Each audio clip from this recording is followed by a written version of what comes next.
Yeah, I mean, I don't know. I'm not a fan of people putting their feet up on the dashboard while driving, but on a road trip, Why? Because it makes it dirty?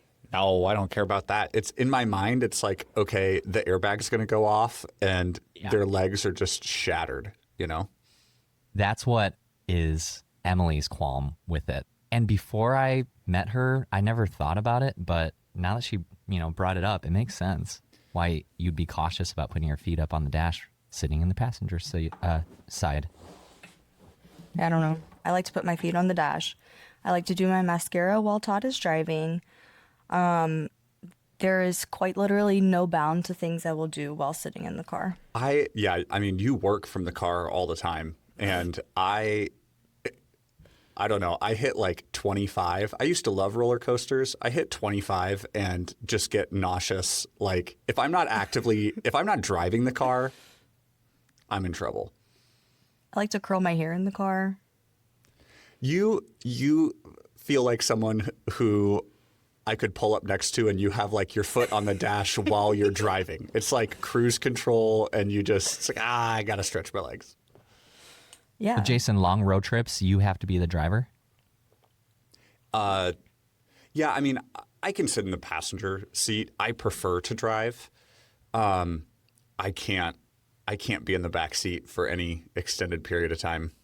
Man, Whipple and I went to a wedding of a fraternity brother in Colorado, and I was sitting in the back of this Jeep we rented, and him and Madison were driving. And it was through the mountains, the windy roads. It was bad. It was bad. All right, Grandpa, you ready to talk? I know, for real.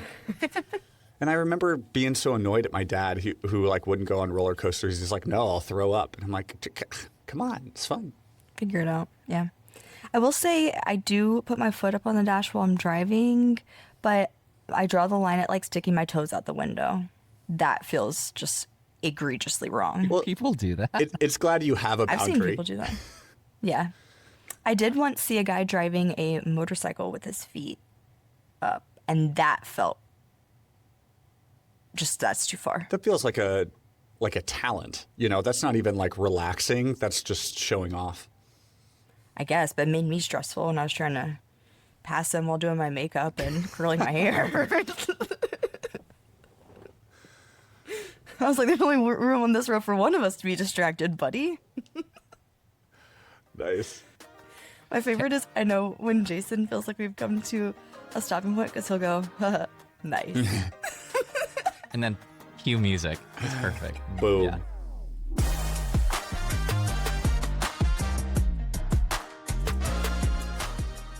Hello and welcome to another episode of TPO Explains. I'm Joe, podcast producer here at The Pour Over, and I'm here with Jason, our founder and editor-in-chief, and Kathleen, our managing editor.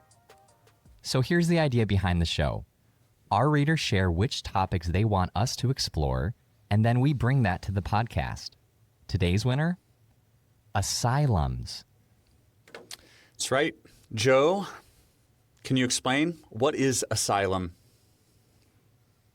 A specific person that comes to mind when you say asylums, and I don't know if it appropriately applies, but I think of Edward Snowden, like the famous whistleblower who is like in another country, right? And he has to just stay there because he's safe there. And if he were to step foot, things would not go well for him. So I don't know. I think of asylums as some like safe haven, protection, something along those lines. Yeah. So we'll talk about very specifically in this episode what is asylum when it comes to people seeking asylum in the United States. But that was, that's a good example of somebody seeking asylum from the United States. Yeah. But broadly speaking, when people come to the U.S., they come for one of three reasons. So they're either coming like temporarily to visit, or they want to move here permanently, or maybe they're coming here for safety or protection. So if you're coming here like fleeing persecution, which has to be due to your race, religion, nationality, a political opinion, or like membership in a particular social group. It can't just be like because you feel like people don't like you or something, then that's typically where we'll see like refugees and asylum seekers, which are also called asylees. So you mentioned refugees. Joe, what is the difference between an asylee or someone seeking asylum and a refugee? Is a refugee someone who is just like leaving for safety reasons, and is an asylee someone who's like formally recognized by the government as someone with protections? You know, prior to researching, I could not have made this distinction. And the truth is they're very similar. It is about physical location. So a refugee is someone, when we're talking about the United States, someone outside the United States that is seeking asylum and protection. And someone who is an asylee is like in the United States saying, hey, I don't want to go back. So yes, a refugee is usually through the UN Refugee Agency, and there's like a formal resettlement program. So it's like, hey, there's this, war in Syria. There's a bunch of people who are fleeing Syria and need to be resettled around the world. And the U.S. will say, hey, we'll take, 50,000 of them or something like that. Yeah.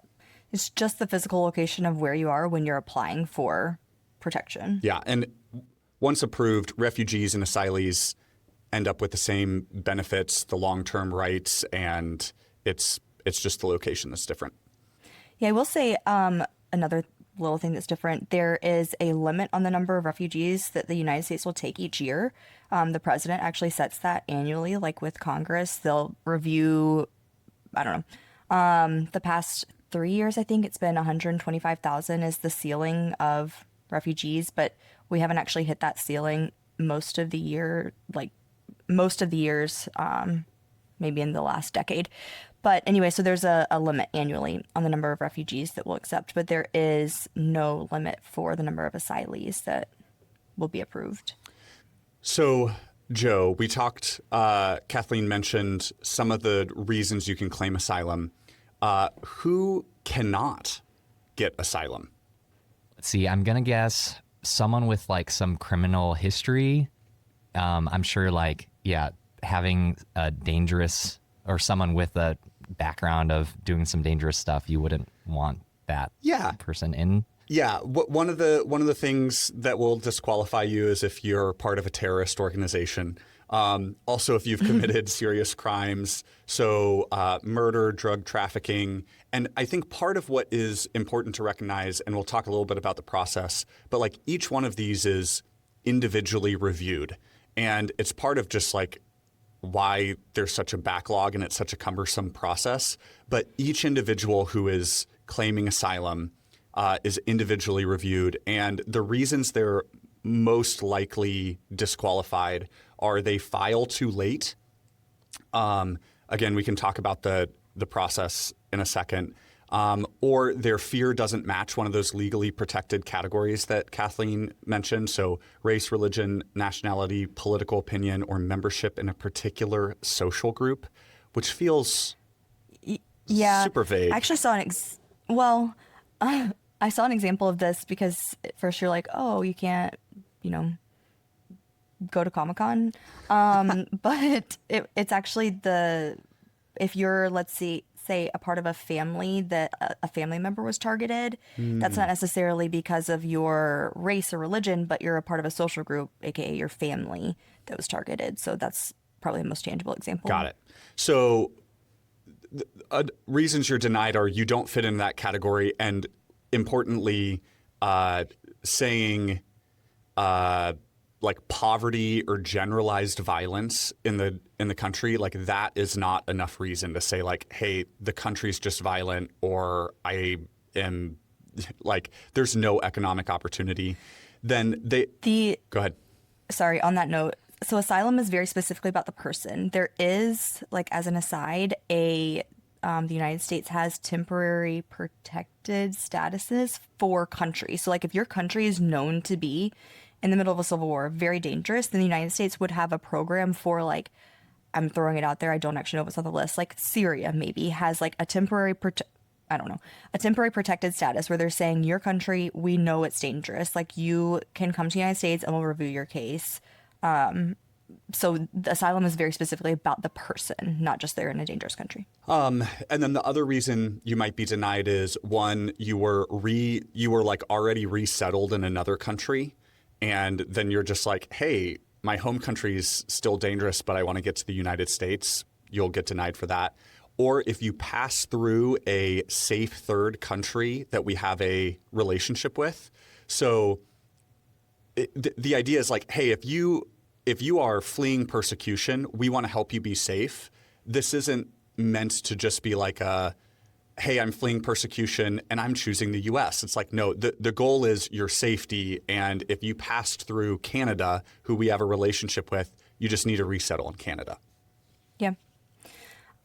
You also just can't keep applying for asylum. So if you've been previously denied, like you can't just say, no, I still think I should get it. Something has to have changed for you to apply again. You can appeal, but something has to have changed. So that could potentially block like your path if you've been denied in the past. Okay, so those are reasons sorry, did you want to say something else? No, I was going to go to the next question. I finally stepped in and going to ask a question. All right, so if you can get asylum, how do you think you'd go about that, Joe? You go through the application process. It's individually, you said it's individually reviewed. And so do you have to be in communication with whichever department reviews those applications?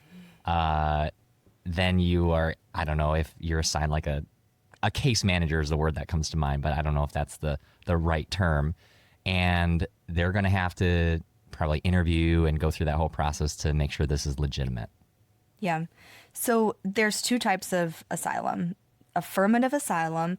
I know Jason mentioned a time limit. That's kind of where this comes into play. So if you're already in the U.S., you've arrived to the U.S., you have 1 year to let asylum officers know that you want to, or I guess immigration services know that you want to apply for asylum. So from the day that you are here, you have 1 year. You need to file a form. The amount of forms that start with the letter I and have just a number behind them, I don't know how anybody keeps it straight.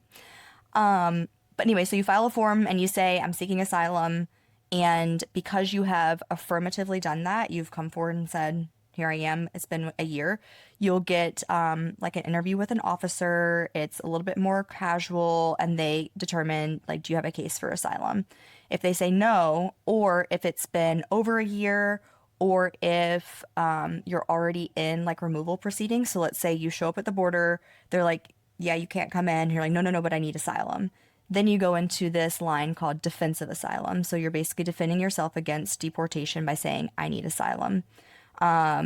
So for that, it's handled more like courtroom proceedings. You still will get an interview, which is called a credible fear interview, where they'll sit you down and say, like, why are you afraid to go back? And then from there, it goes to a judge who will review the case. But there's only 54 immigration courts in the United States. And I think there was like 1.4 million. I don't actually know. Okay, so over 1 million. Yeah, so there are 3 million cases pending in immigration court. That's all types of immigration cases. And asylum, because everyone is individually reviewed and has to be this like vetting and background, all this stuff, they're some of the slowest. There are 800 judges total in the U.S. that can hear one of these cases. And so rough estimate, from the time that you apply for asylum, you will find out in 4 to 7 years. Oh my goodness. Okay, which is crazy because even on the website, it's like, hey, if it's been a really long time, like 2 or 3 years, just let us know and we'll look into it again. It's like, what? Okay. Yeah. Yeah. So very small number of courts, very small number of judges. And then if you don't like what the judge says, you can appeal it, but there's only one appeal court. Every appeal for immigration, for all immigration cases, has to go to one court. Yeah. And Yikes. This is handled outside of the judicial branch. Like all of this is under the Department of Justice.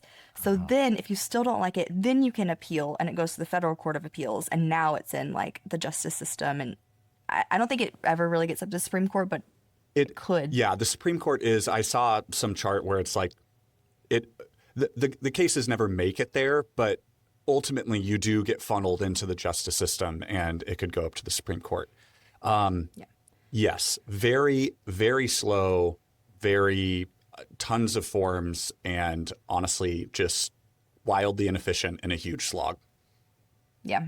You guys have percentages on like rate of approval versus denials? Yeah, It's actually really hard to find numbers. it is really hard. So Kathleen talked about the credible fear screening. So that's like you come to the border and you say, no, I need to, like I'm fleeing persecution. 70 to 80% of people pass that, but that's an intentionally low bar. I did not see numbers, but saw repeatedly. Okay, go. I have some. I will say something interesting about the credible fear. Like if you say that you fear persecution, you're afraid to go back to your country, you are legally guaranteed to talk to an asylum officer, like to have some sort of pre-screening. There was the Refugee Act of 1980 set up a bunch of like wait, that's legal protections. Yeah, you're starting to trample on my fun fact. Spoiler alert. Okay. Let me go back to what you actually asked me about.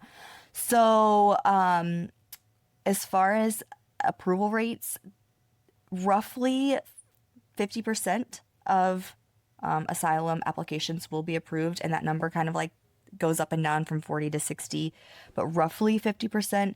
And then at least like the past couple years, a third of the applications have been those affirmative ones, and then 2/3 have been the defensive, like people saying don't remove me because I can't go back. It's higher than I thought. This might be, yeah, that is. And this might be getting too in the weeds, but for those that are denied after 4 years of just waiting, does the U.S. send those people on our like planes out back to their country? How do we see to it that they are exiting and landing safely in their home country?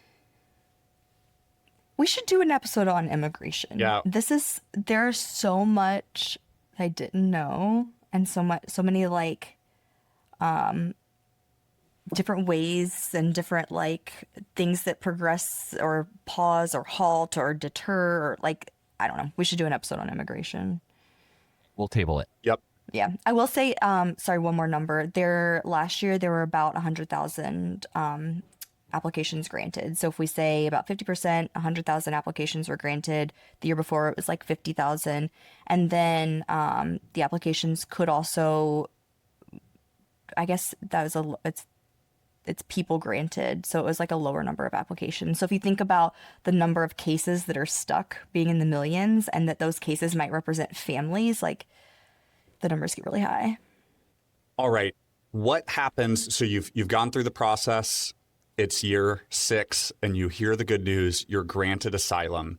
What does that mean? Well, wait, before we get there, what do you think you've been doing while you're waiting? Ooh, great question. I feel like that individual would just have to live. I mean, they have to survive during the 6 years that they're waiting, right? Yep. You can, but only after 6 months.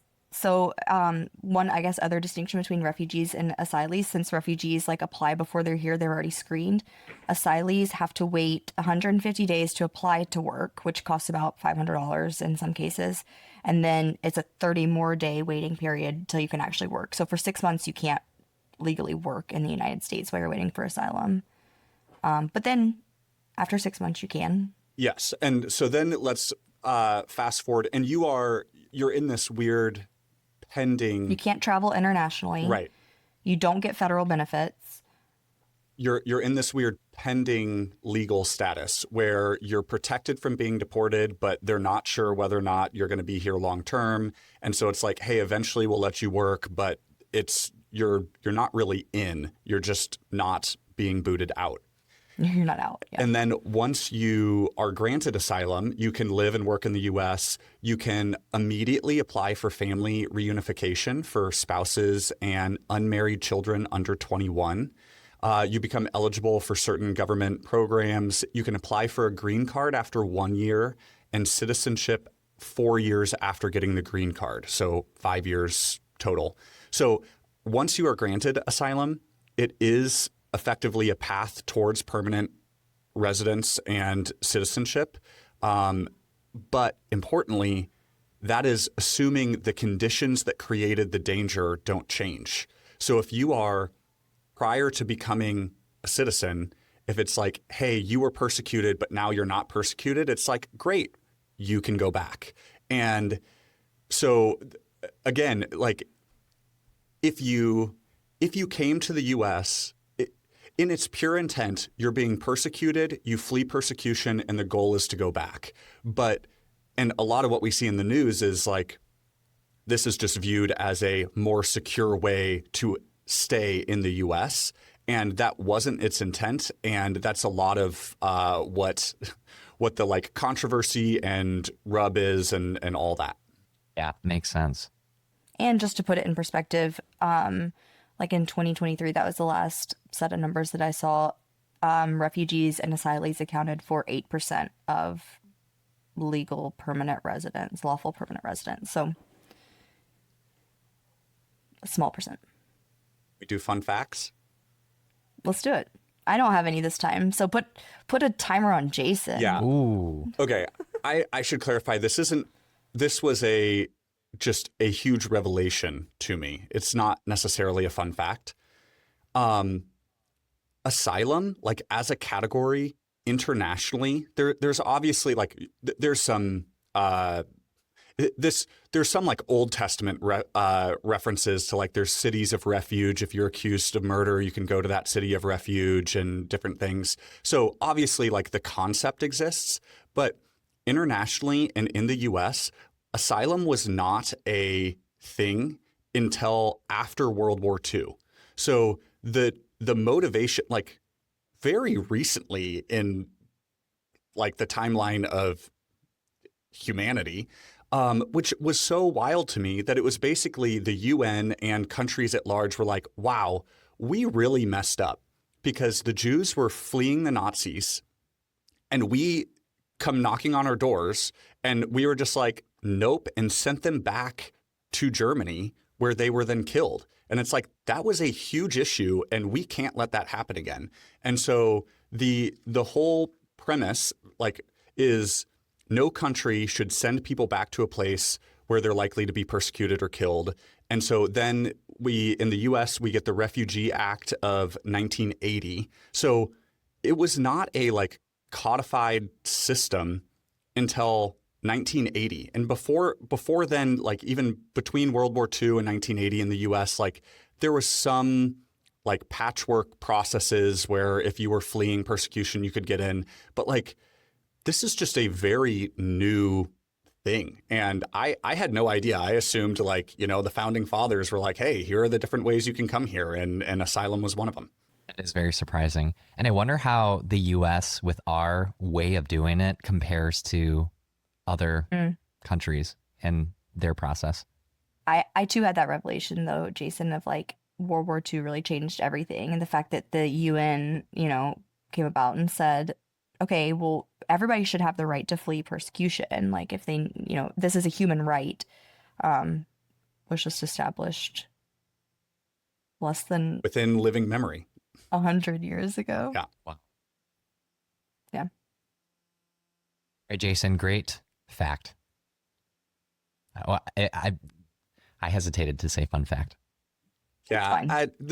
Nothing really about the topic is fun, but interesting and valuable and relevant. Intriguing. Yes. Yes. Excellent, intriguing fact, Jason. Yes. Christian All right, perspectives. let's move on to Christian perspectives. I'll go. Mine was very quickly and very clearly above all love, just considering,